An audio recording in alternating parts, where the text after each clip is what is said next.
My dear child, come sit beside me. There is something I must tell you, something I have carried in silence for too long. You have often seen me stare out the window, my eyes lost in a world you could not see, my hands trembling as if holding memories too heavy for these fragile bones. Tonight I cannot keep it buried any longer. The truth must live beyond me, and you must be the one to carry it. I was married to your grandfather for more than 50 years. To the world we were a picture of devotion. He was a strong, quiet man, dependable as the sunrise. He provided for us, worked until his body was worn, and never let the roof over our heads crack, even when storms raged. People in the village often said, "What a loyal husband, what a lucky woman she must be." And for a long time I believed them. But there was something. A ritual, a shadow that followed us through the years. Every Saturday morning without fail, your grandfather would leave the house with a small bouquet of flowers. Sometimes roses, sometimes lilies, sometimes wildflowers picked with his own hands. He never told me where he was going, only that it was something he had to do. I never asked at first. A wife learns when to leave questions unspoken, and I told myself it was perhaps an old friend's grave, or maybe his parents'. Yet, week after week, year after year, he returned with the same somber silence, as if leaving a piece of his soul behind each time. He never missed a Saturday, not even when he was sick, not even when work weighed heavy on him.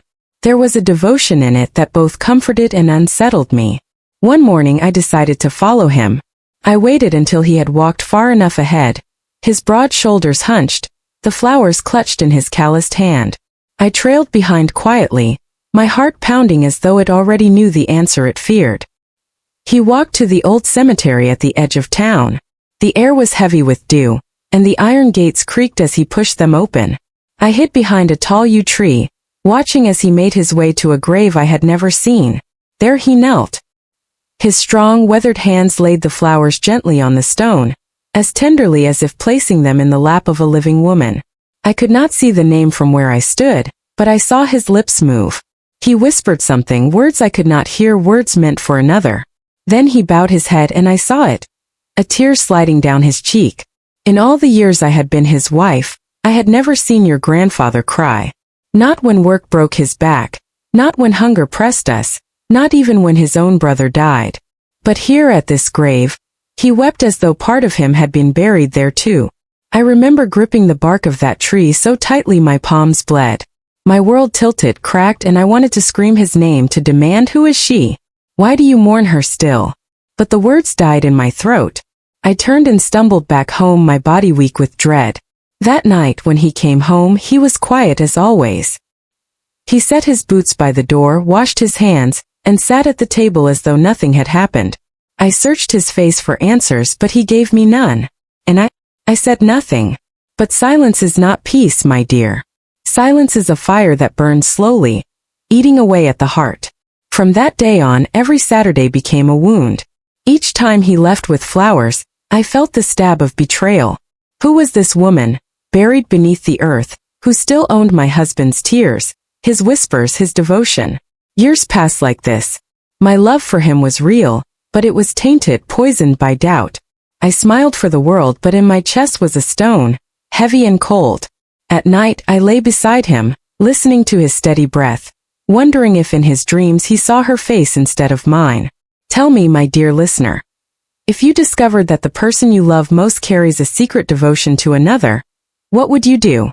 Would you confront them, risk breaking the life you've built together?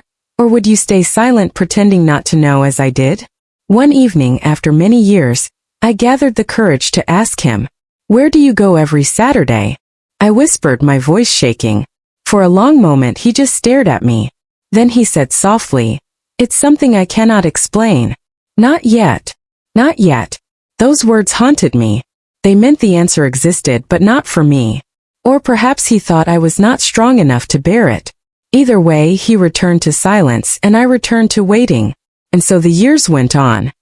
He grew older, his hair turned white, his hands stiffened with age, but still, every Saturday, the flowers, the walk, the grave. Until the day came when he did not return. He had collapsed by that grave, flowers scattered in the grass, his body at rest beside the woman who held him even in death. That was when I finally saw the name carved into the stone. That was when I learned the truth that would shatter me. But that, my child, is for another part of the story. The day your grandfather collapsed at that grave was the day my world changed forever. I remember the phone call, the hurried footsteps, the tears of the villagers who found him lying there, flowers scattered like fallen promises. I rushed to the cemetery, my body trembling, my breath shallow. And when I saw him, lying so peacefully as if asleep, my knees buckled beneath me. But it wasn't just his lifeless form that broke me. It was the stone before him.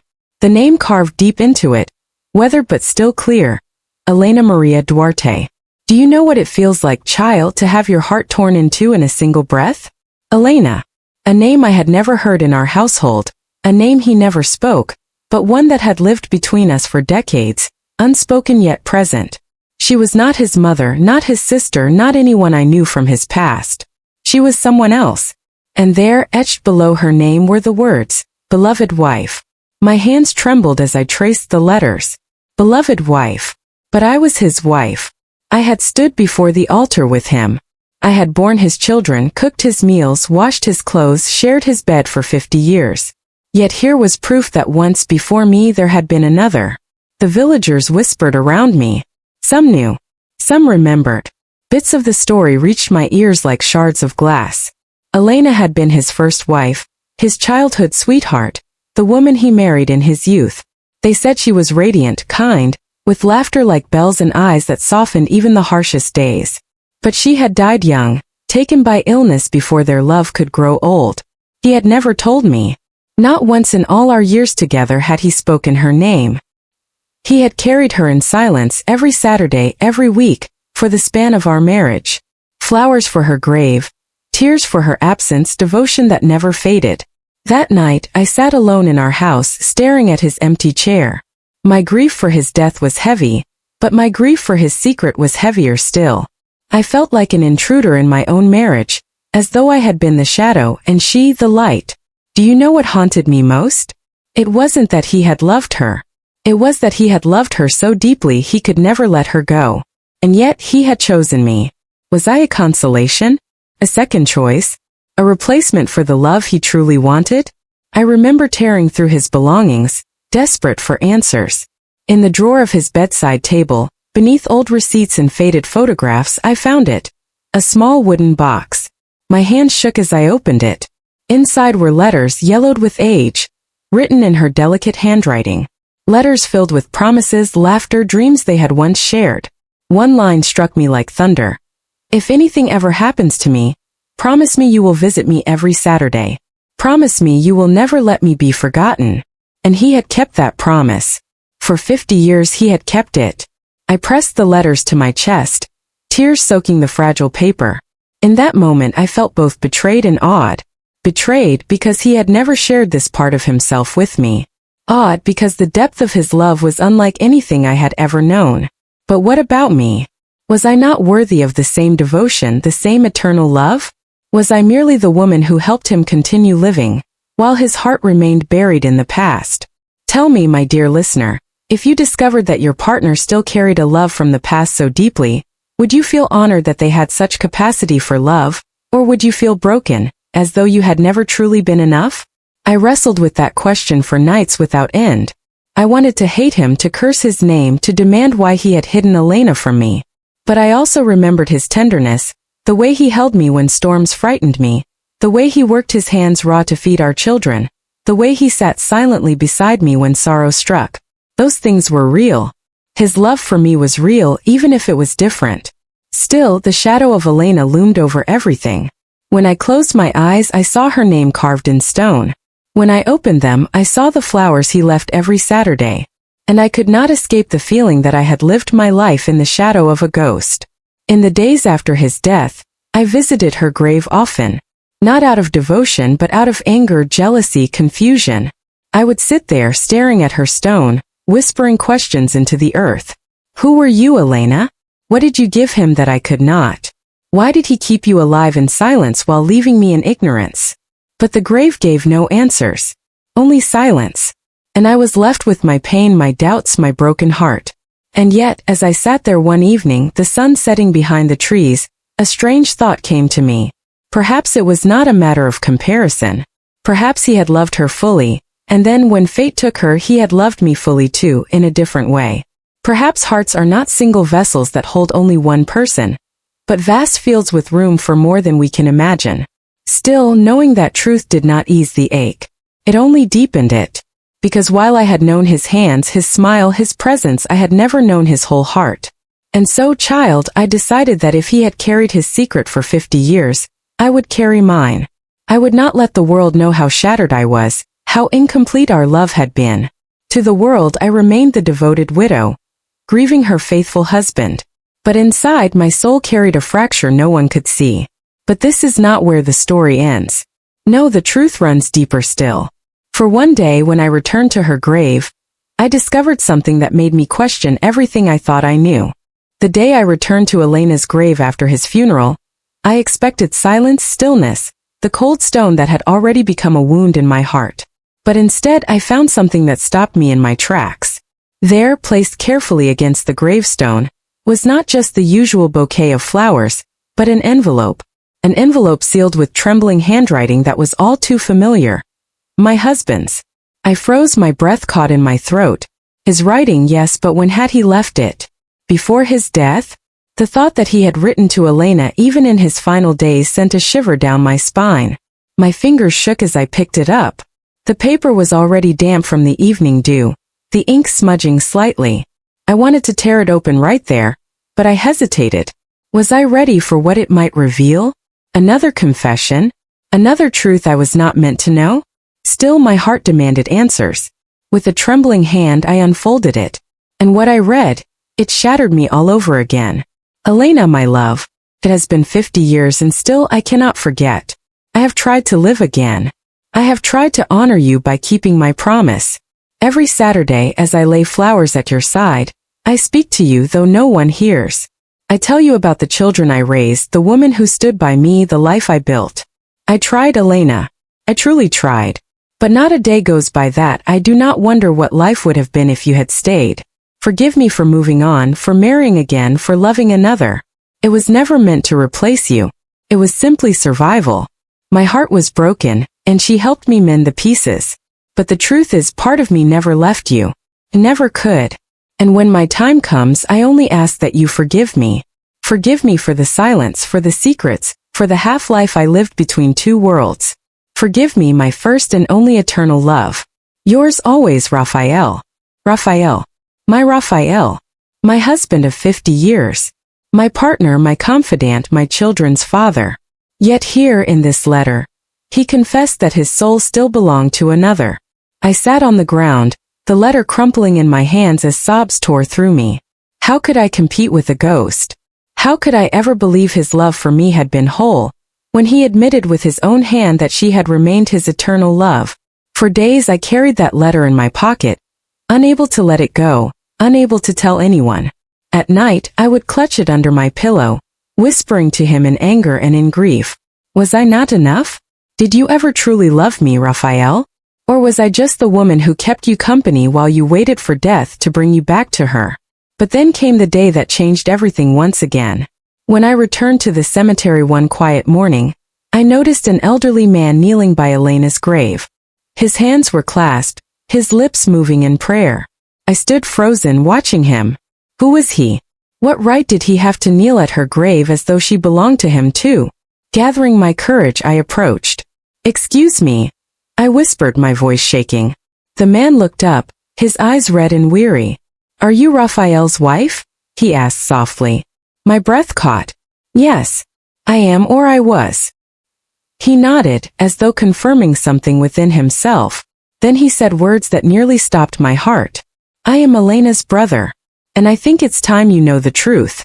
We sat on a bench nearby, the cemetery quiet except for the rustling of leaves. He spoke slowly, carefully, as though each word carried a weight too heavy for him to bear. "Elena loved your husband. She loved him deeply.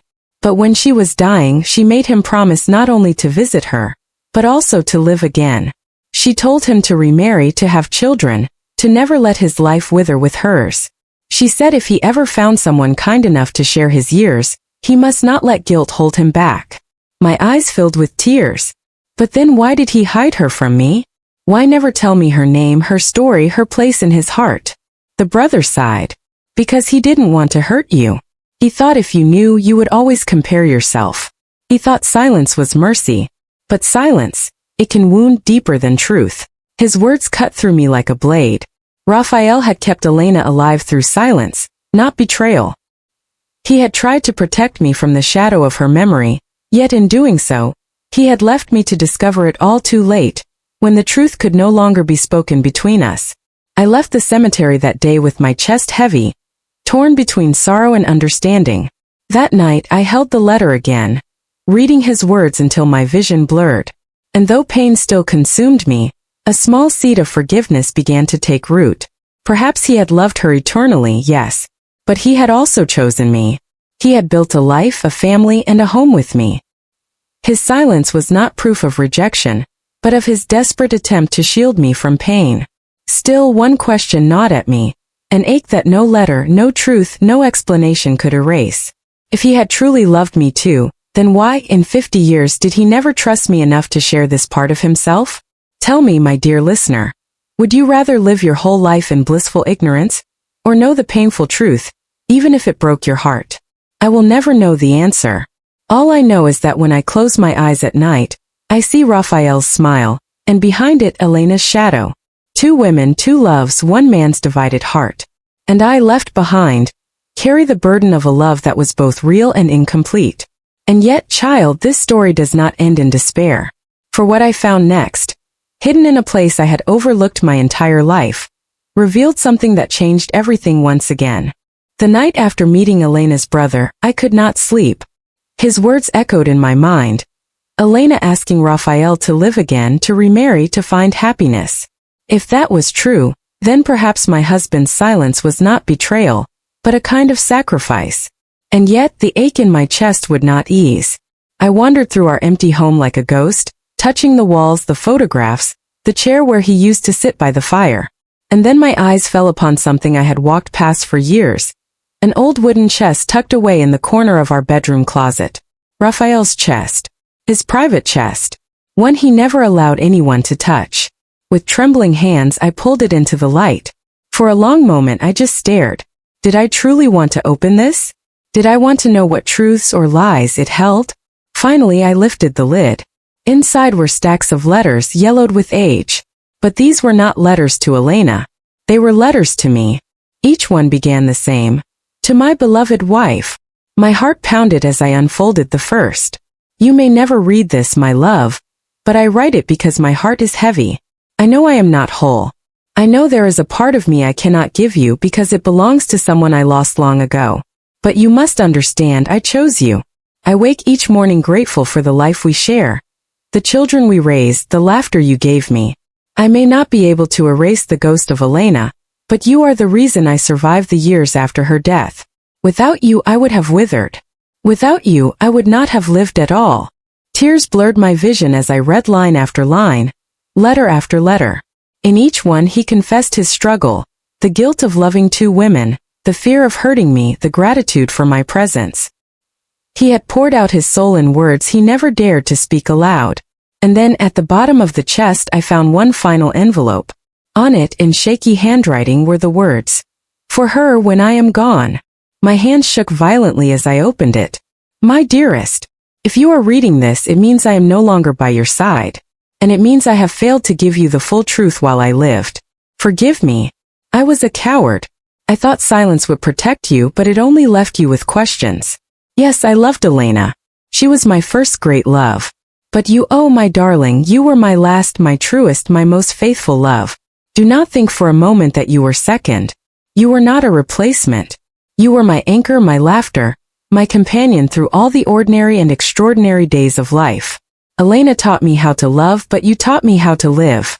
Without you, I would have been only a man with memories. With you, I became a man with a future. If I visited her grave, it was not to dishonor you, but to keep a promise to a dying woman. She asked me to remember her. And I did. But every night it was you I kissed. Every morning it was you I held. Every decision, every joy, every sorrow, I shared it with you. I am sorry I could not find the courage to tell you these things while I breathed. But know this, if I could choose again I would still choose you. 1,000 times I would choose you. Forever yours, Raphael. By the time I finished reading I was sobbing so hard I could barely breathe. I clutched the letter to my chest, whispering through tears, "Why, Raphael? Why didn't you just tell me? Why did you make me doubt for so long?" But even in my anguish, a strange peace began to settle over me. His words had reached me from beyond the grave, and though they came too late, they were still a gift of truth, a gift of love. In that moment I understood something I had not before. Love is not simple. It does not erase the past. It does not fit neatly into boxes. My husband had carried 2 loves in his heart, yes, but that did not mean my place was lesser. It only meant his heart was larger than I realized.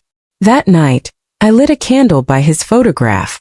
I placed his letter beside it, and for the first time since his death I whispered, "I forgive you. I understand now." Child, as I sit here telling you this story, I want you to learn what I learned far too late. Love is messy, complicated, sometimes unfair. But if you are lucky enough to find someone who chooses you, truly chooses you, hold on to them. Do not let fear or silence steal the words you need to hear. Speak them while there is still time. Because when death comes, all we are left with are questions and sometimes, if we are fortunate, letters that carry the answers. And now, my dear, I have given you the truth I carried for so long. A truth that shattered me once but healed me in the end.